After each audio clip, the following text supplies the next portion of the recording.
ada juga yang dinamakan hadis ahad. Hadis mutawatir itu hadis yang diriwayatkan lebih dari 10 orang. Hadis mutawatir ini tingkatan lebih sahih dari hadis ahad.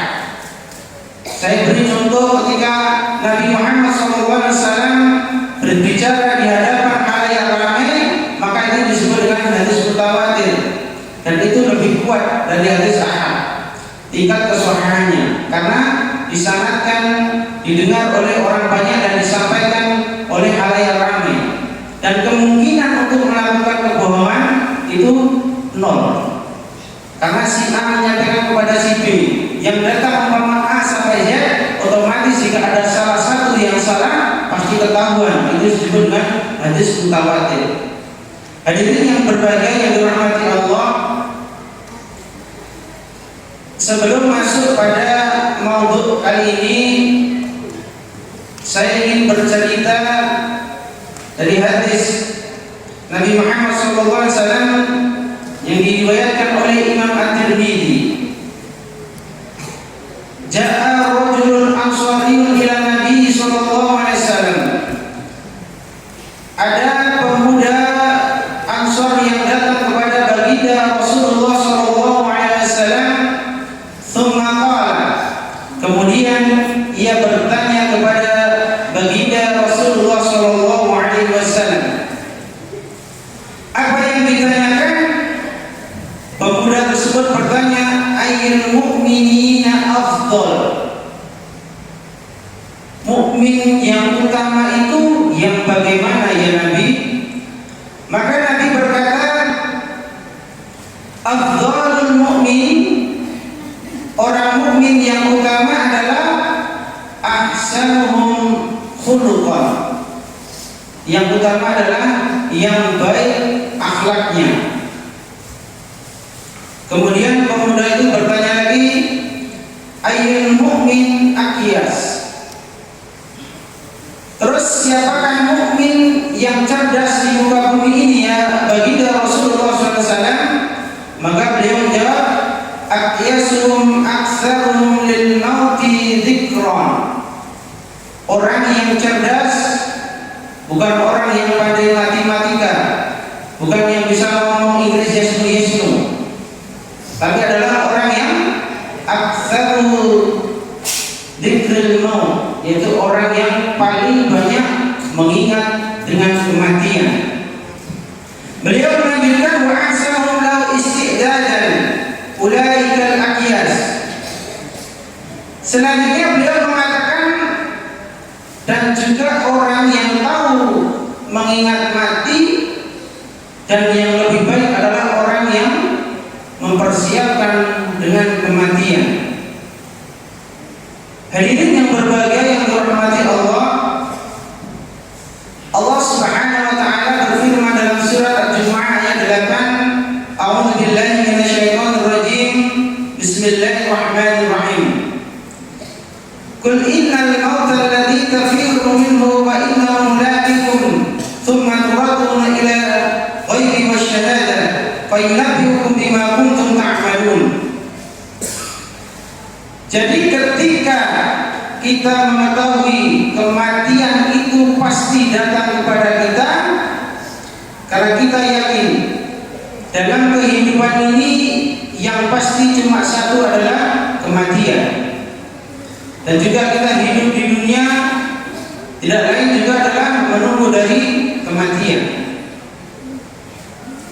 Ini boleh serem nih. Musuhnya yang nomor buatan ini. Memang kita harus menjadi orang yang cerdas, karena yang orang yang cerdas dari kata adalah dzikrul maut, yaitu adalah orang yang selalu mengingat dengan kematian. Ini mengacu pada judul yang saya sampaikan ketika saya ngisi di Al-Muttaqin, yaitu adalah mulai dari babul jannah, terus selanjutnya miftahul jannah, itu adalah tentang surga. Tapi harus kita ketahui bahwa di antara masuk surga itu ada syurutul 'am, ada syarat-syarat yang umum. Jadi syarat yang umum ketika ingin masuk surga yang kemarin sudah saya sebutkan, ada syarat umumnya saya taruh di belakang. Salah satu syarat umum adalah kematian. Kenapa saya katakan syarat umum? Karena ada sebagian taksis atau khusus itu yang tidak meninggal tapi bisa masuk surga. Makanya dikatakan surutul am atau syarat-syarat umum, sing umume. Jadi sing umume kalau orang mau masuk surga harus melalui fase yang pertama adalah al-maut, yaitu adalah kematian. Di kepalanya itu lihat, mungkin kurang 15 menit, mungkin kurang 15 tahun. Maka tidak nikmat hidupnya. Jikalau kalian wahai umatku tidak saling menguburkan antara saudara yang satu dengan yang lainnya, bisa mendengar adzab kubur, yaitu adzab kubur seperti ma asma'ani, seperti apa yang saya bilang kata baginda Rasulullah SAW. Jadi umpama itu sampai hijab kita atau sutra kita terlihat, main Allah itu sampaikan bahwa dikatakan, ini pernah saya sampaikan, innal qabra yunadi kulla yawmin khamsa marrat. Jadi sesungguhnya kubur itu setiap hari mengingatkan kita, yunadi, asal kata dari nada yunadi, yaitu memanggil, da'ayatahu, memanggil kita untuk selalu mengingatkan kita. Setiap hari itu 5 kali dalam sehari. Itu sudah digambarkan dalam hadis yang diriwayatkan dalam Sunan At-Tirmidzi. Apa kata kubur atau kuburan atau makbarah? Ia mengatakan ana baitul wahda. Saya adalah rumah kesendirian. Jadi insya Allah, dan ini sudah semuanya paham dan tahu bahwa ketika di alam kubur itu pasti sendiri. Maka apa yang dikatakan? Faj'alaka mu'anisan bi qira'atil Qur'an. Maka jadikanlah teman kesendirian di alam kubur tersebut dengan banyak-banyak membaca Al-Qur'an. Nah, ini mumpung sebentar lagi kita dipertemukan dengan bulan Ramadan. Tapi gak aku mau pas Ramadan lagi. Mari Ramadan mempol-poli, mari ono dilempit dari lemari sampai bulan, sampai dibuka balik ketika Ramadan tahun depan. Nanti yang Ramadan. Kenapa? Karena yang baik adalah adawan yang dilakukan setiap hari. Ampun nunggu Ramadan. Ya kalau kita masih diberi kesempatan oleh Allah untuk bertemu dengan Ramadan. Jadi nggak usah banyak-banyak, yang penting sedikit, konsisten, kontinu. Saat lembar, lewat lepas kosong lewat sabar, mungkin nanti di waktu menjelang maghrib, biar mulai nggak. Jadi dikatakan idza dawama bi qira'atil Qur'an, apabila kalian mendawamkan membaca Al-Qur'an, at-tahsin bi qira'ati kulli yawmin, apabila kalau kita bisa mengkhususkan setiap hari, fa innaka laisa bi qira'atil faqat, maka sesungguhnya kalian walakin tasta'idu sahiban qariban aminan. Maka ketika kita membaca Al-Quran setiap hari, menjadikan Al-Quran tersebut adalah kita mempersiapkan Al-Quran tersebut menjadi sahiban qariban aminan, menjadikan teman yang setia, yang dekat, yang dapat dipercaya, yaitu adalah membaca Al-Quran. Jadi insya Allah kalau di kuburan itu enten temani, yaitu dengan bacaan Al-Quran, dengan boten kesepian, karena ada temannya. Atau saya tadi pengajian kami kok pulang ngomong dewi pas tani sitok ini boten penak nih. Aku main ke kuburan, terus peteng kayak kocok nih, arep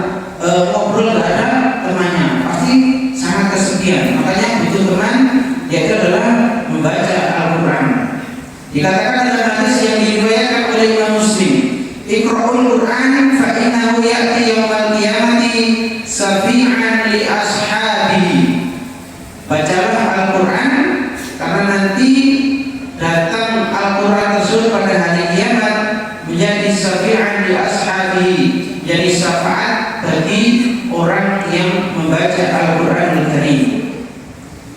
Yang kedua, Al-Maqbarah mengatakan wa anna baitul dhulma, saya adalah rumah kegelapan.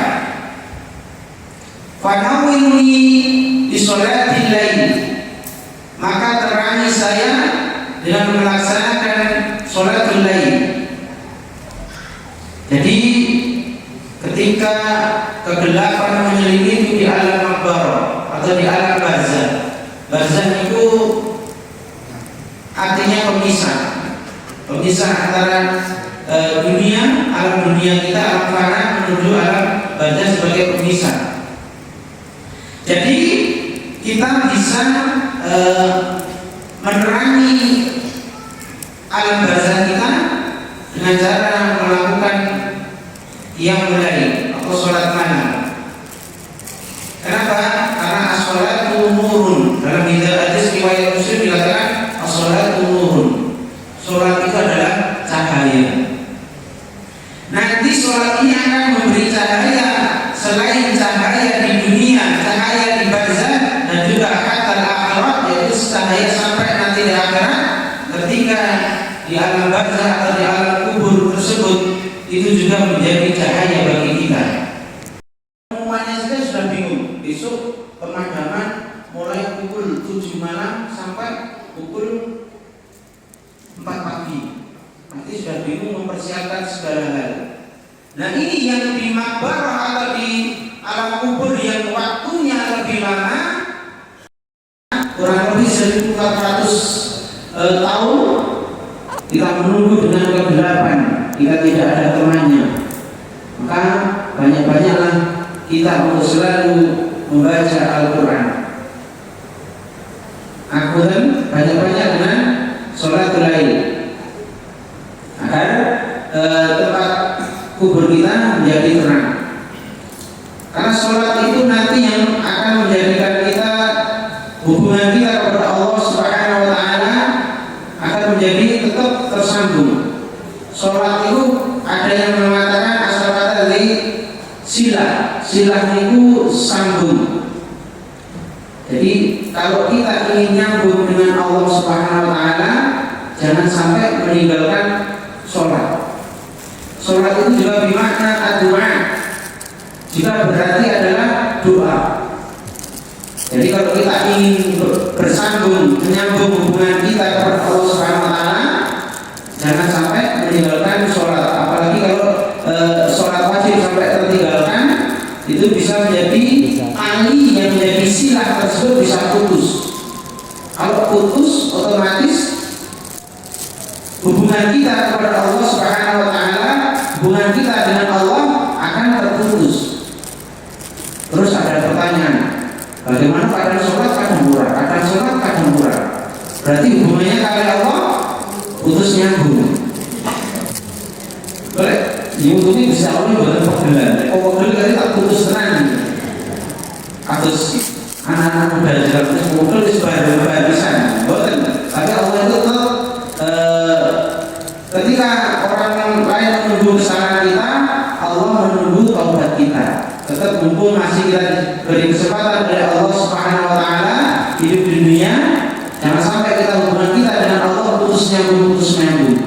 Ya kalau untung pas nyambung kita meninggal dunia, tapi kalau pas putus terus meninggal dunia, wallahu a'lam bishawab. Jadi sholat itu hal yang paling nikmat yang harus kita syukuri. Kita punya anak cucu, tujuan kita adalah sila, yaitu menyambung hubungan agar anak kita meneruskan sujud kita. Itu tujuan kita. Bukan sekolah tinggi, sekolah yang dapat pekerja, itu adalah bagian-bagian yang lain. Yang paling pokok adalah keturunan kita. Jangan sampai silah tersebut antara silah dengan keluarga dan juga silah kepada Allah Subhanahu wa Ta'ala tersebut terputus. Silah itu nanti yang akan dapat mendoakan kita. Jadi anak itu adalah investasi, selain investasi dunia, itu juga menjadi investasi kita di akhirat kelak. Yang ketiga, Al-Qur'an mengatakan ana baitul turab, saya adalah rumah tanah. Jadi ini pasti ya. Kalau kita dikubur otomatis ditaruh di tanah.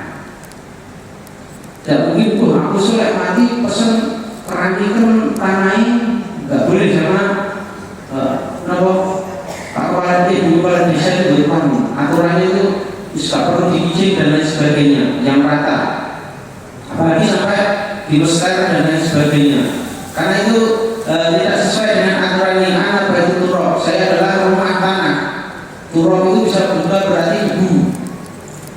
Fahmil al-firash, maka ketika kita sudah tahu pasti kita akan tidur di tanah ataupun yang nanti dengan ukuran 2 meter kali kita tidur. Terus dari nanti yang tidur 2 meter kali 1 meter ya, 60 meter, 40 cm. Nah itu rumah yang nanti mewah itu, mewah sawah itu. Itu adalah rumah masa depan. Berarti harus kita siapkan lama dulu di situ. Dan di situ tuh saya lihat kerasan semuanya. Nggak ada yang balik lagi pulang ke rumah. Jadi hati-hati ini. Kalau ada yang balik berarti nggak kerasan itu. Jadi dikatakan fahmil al-firosh, maka bawalah firosh niku kasur. Saat ini nggak seperti beda. Belum betul promosi. Firosh itu ya kasur itu ya, kalau zaman sekarang kita membawa spring bed. Tapi yang keluar yang ternyata mabaron gitu. Jadi kita harus membawa firosh. Bagaimana caranya?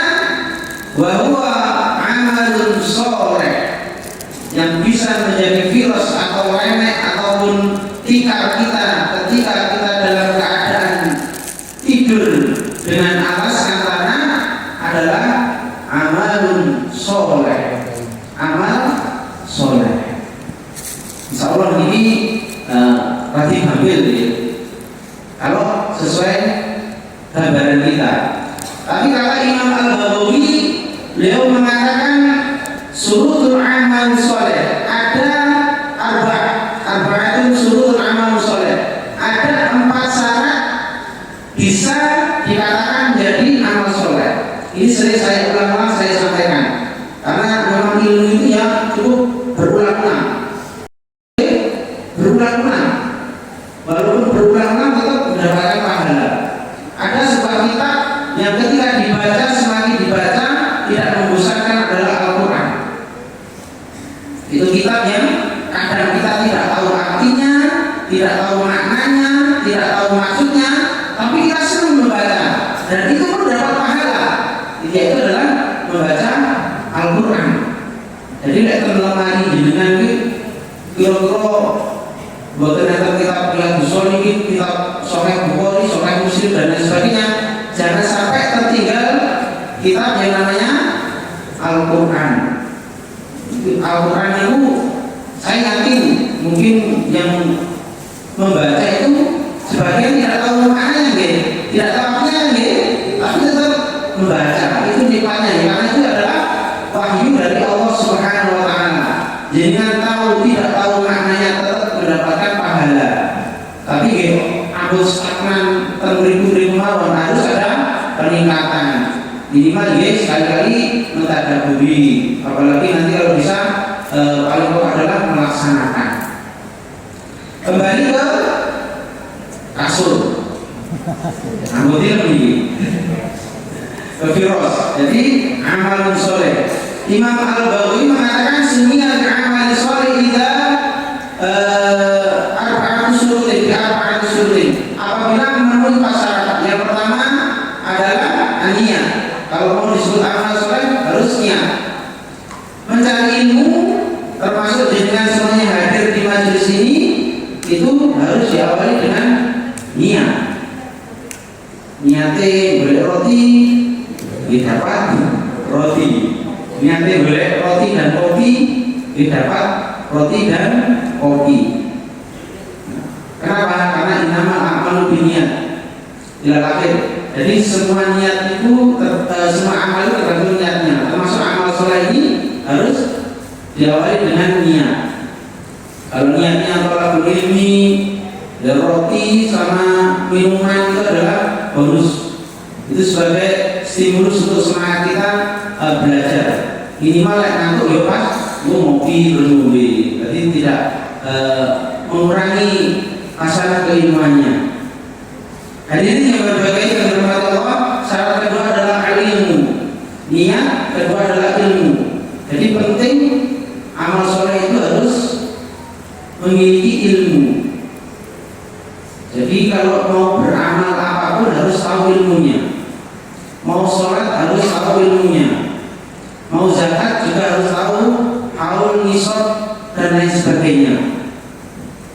Mau sedekah, mau apapun semua amal yang dikatakan amal soleh harus tahu ilmunya, dan ilmu itu hanya didapat dengan belajar. Terus yang ketiga adalah as-sabr. Dia mengatakan kenapa sabar ini bagian dari surutul amal soleh, bagian dari syarat amal soleh. Jadi ketika melakukan kebaikan kita juga harus bersabar. Orang sholat itu kudu sabar. Ampun binjing lek ketok imame kok suwi jenengan salib. Ampun disalib niku Islam imam ini. Dibayar oleh boten rasa. Tetap nanti kalau mungkin kepanjangan nggih dikasih tahu. Imamnya ampun maca dowo-dowo.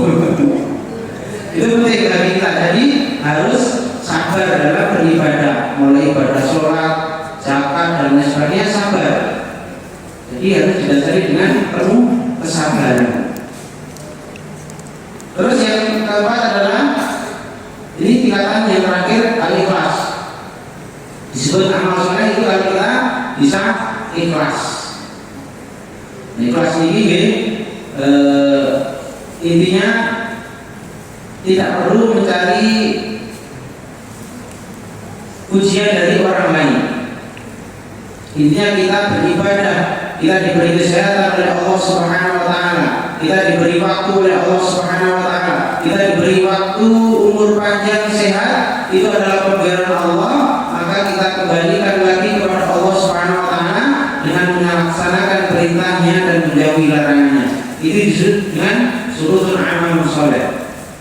Jadi kalau baru beramal tanpa empat syarat tersebut, kata Imam Al-Baghawi, itu belum disebut dengan amal soleh. Dari ini yang dimuliakan Allah, dikatakan yatba'u al-mayyitu thalatha.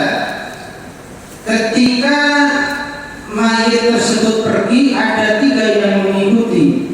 Fayadhi'u isnani wa yabqa ma'ahu wahidan. Yang dua itu nanti akan mengikuti sampai ke alam kubur wa ma'ahu wahidan, dan kemudian tinggal abadi kepadanya satu. Yatba'u ahluhu wa maluhu wa amaluhu. Nanti yang mengikuti tiga tersebut adalah ahluhu, keluarganya, mulai dari teman-temannya, keluarganya, bapak ibunya, anaknya mungkin, wa maluhu, dan hartanya nanti akan mengikuti. Mungkin yang mengikuti ada yang bawa mobil, ada yang bawa sepeda motor. Wa amaluhu, dan amalnya termasuk amal soleh tadi akan mengikuti sampai ke alam kubur. Fa yarji'u ahluhu wa maluhu, kemudian kembalilah atau pulanglah. Fa yarji'u amaluhu, kemudian ahluhu wa amaluhu, kemudian keluarganya tersebut pulang, wa maluhu juga pulang. Tadi yang keluarganya bawa sepeda motor dibawa pulang, tidak ditaruh di kuburan. Walaupun itu sepeda motor yang senangnya bapaknya, saya yakin tidak akan ditinggal di makbar atau di pengkuburan. Keluarganya yang katanya cinta hidup sampai mati juga akan pulang meninggalkan jenengan. Ibu-ibu yang mungkin suaminya meninggal nanti juga akan pulang. Jadi bapak-bapak pun teman-teman senang. Kok kali-kali kayak kau jangan meninggal itu kayak ditinggal ibu yang anak. Katanya sehidup semati itu pret katanya. Itu hanya dalam ucapan. Saya yakin suami saya meninggal, istri saya nggak mau tidur di kuburan. Saya yakin 100% nggak mau. Ibu mau tidak? Nggak mau. Bapak ini mau betul. Wah ini dari berkurang cintanya kalau ibu kalau bapak ini. Ya memang seperti itu digambarkan. Yarji'u ahluhu wa maluhu, pulang keluarganya, pulang hartanya. Wa yabqa, dan yang tinggal sampai akhir adalah wa amaluhu, yaitu adalah amalnya. Jadi yang paling setia itu amalnya, mau menemani sampai ketika kita meninggal dunia. Ini makanya disiapkan amalnya.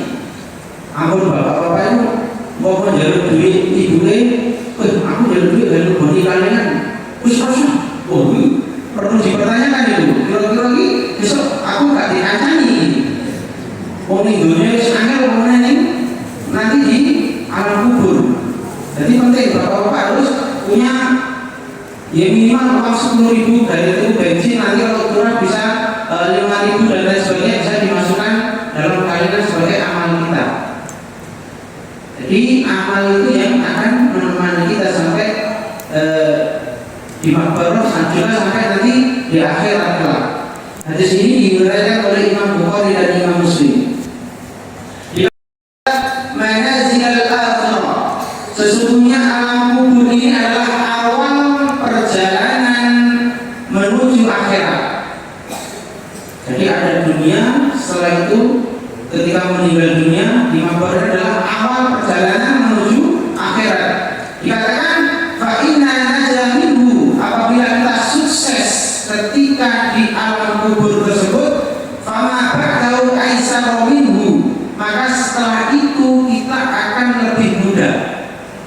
Dari kuburan kok bebas dari siksa dan lain sebagainya, maka kita setelahnya akan lebih mudah.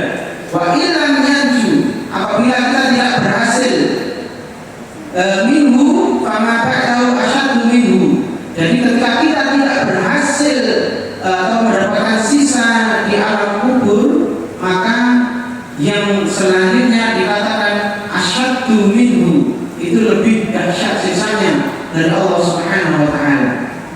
Di sini diriwayatkan oleh Imam At-Tirmidzi. Maka penting bagi kita semuanya untuk selalu amal soleh, apapun bentuknya, infak, sedekah, sholat dan lain sebagainya, itu adalah bagian bentuk dari amal soleh. Maka dikatakan man 'amila shalihan min dzakarin aw unsa wa huwa mu'min, barang siapa yang berbuat amal soleh dan dia adalah laki-laki maupun perempuan, dan dia adalah golongan orang yang mukmin, yang beriman kepada Allah Subhanahu wa taala, falanuh dia mau hayatan thayyibatan, maka dia akan mendapatkan janji Allah berupa hayatan thayyibatan di akhirat, yaitu adalah kehidupan yang layak, kehidupan yang menyenangkan di akhirat pula. Yang keempat, alam kubur mengatakan ana baitu tu'ban, saya adalah rumah racun atau sarang ular. Fahmil al-tiryab, maka bawalah obat, wa huwa kalimatun bismillahirrahmanirrahim. Jadi kubur itu, jangan kalau nanti ningali ada film siksa kubur, bahkan di YouTube itu ada orang ketika menggali kubur ada ularnya. Nah ini dikatakan juga anak baitul tu'ban, saya adalah sarang ular. Maka ketika itu kita disuruh agar selalu membawa obat atau penawar, yaitu dengan kalimat Bismillahirrahmanirrahim. Ini penting. Jadi setiap kullu amrin di balin la yubda'u fihi Bismillahirrahmanirrahim fahuwa abtar.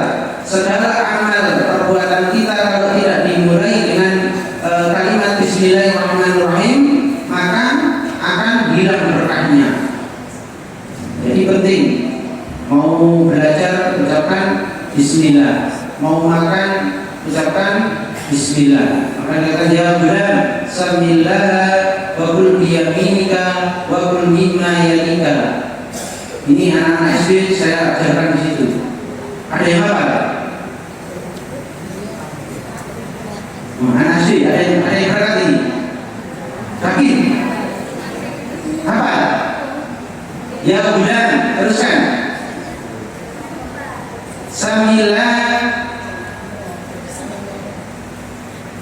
Bisa maju sebentar. Ayo, kok tak kayak duit? Ini bawa orang. Nah ini penting untuk kita belajar selalu setiap amal kebaikan, setiap perbuatan itu kita ucapkan dengan membaca Bismillah. Ini saya tes ini.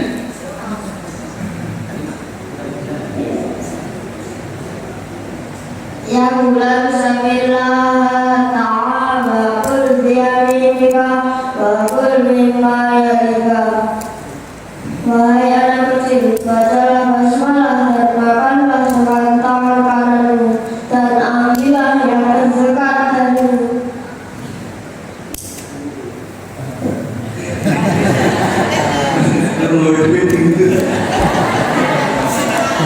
Yaitu ya bulan sambilah anak-anak, yaitu membaca anak kecil. Dari mulai dari kecil kita belajar kepada anak-anak kita untuk selalu membaca Bismillahirrahmanirrahim. Jadi Bismillahirrahmanirrahim itu sebenarnya asal kata dari Bismi Allah. Menjadi disingkat biar mudah menjadi Bismillah. Jadi semua amal bahkan itu dikatakan kalau dalam ilmu bahasa Arab adalah bahasa badiah, menjadi bab penyebab. Umpami bahasa Arab latihan ini, saya kasih contoh.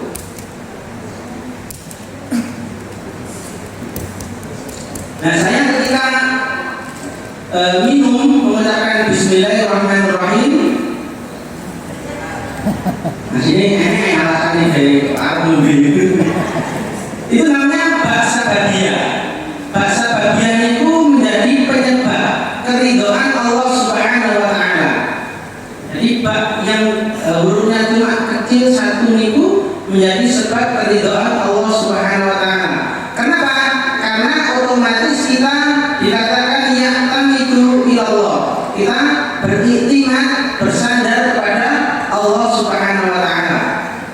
Saya yakin umpama dengan minum tanpa membaca bismillah ya bilang dahaga, tapi iktimatnya beda. Nanti rasa kolbunya akan berbeda. Kenapa? Karena yang iktimat kepada air atau iktimat kepada Allah Subhanahu wa taala. Saya yakin secara logika kita berpikir bahwa orang makan itu pasti nanti kenyang sehat. Itu secara logika. Tapi kalau secara ilahi menurut Allah ada sebagian makhluk Allah yang tidak perlu makan, tidak perlu minum, tetap sehat, tetap bisa menjalankan tugas seperti malaikat dan lain sebagainya. Nah makanya kita selaku manusia diawali dengan iktimat kepada Allah Subhanahu wa taala dengan memperbanyak setiap perbuatan diawali dengan kalimat Bismillahirrahmanirrahim. Jadi itu penting untuk kita sebagai, bahkan Bismillah itu sebagai penetralisir dari sifat sin kecil. Dengan koronate film pengajian itu ada sebagian dari yang mengatakan ketika minum obat itu kita kadang berpikir obat ini yang menyembuhkan. Nah itu bisa terjadi sin kecil. Jadi makanya ketika minum membaca Bismillah agar menetralisir dari kesirikan. Diawali dengan Bismillah. Kurang 5 menit tinggi. Yang kelima, dikatakan ana baitu su'al munkar wa nakir. Saya adalah rumah pertanyaan dari munkar dan nakir. Fa'akhiru qawlu la ilaha illallah Muhammadur Rasulullah liyumkina laka an tujiba as-su'al. Jadi ketika di alam kubur nanti pasti, dan ini pasti adalah pertanyaan dari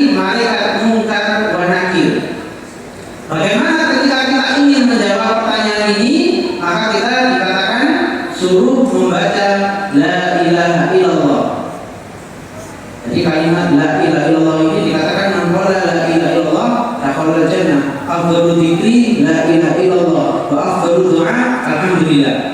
Ini penting. Jadi la ilaha illallah ini adalah sebagai sebab kita nanti bisa masuk surganya Allah Subhanahu wa taala.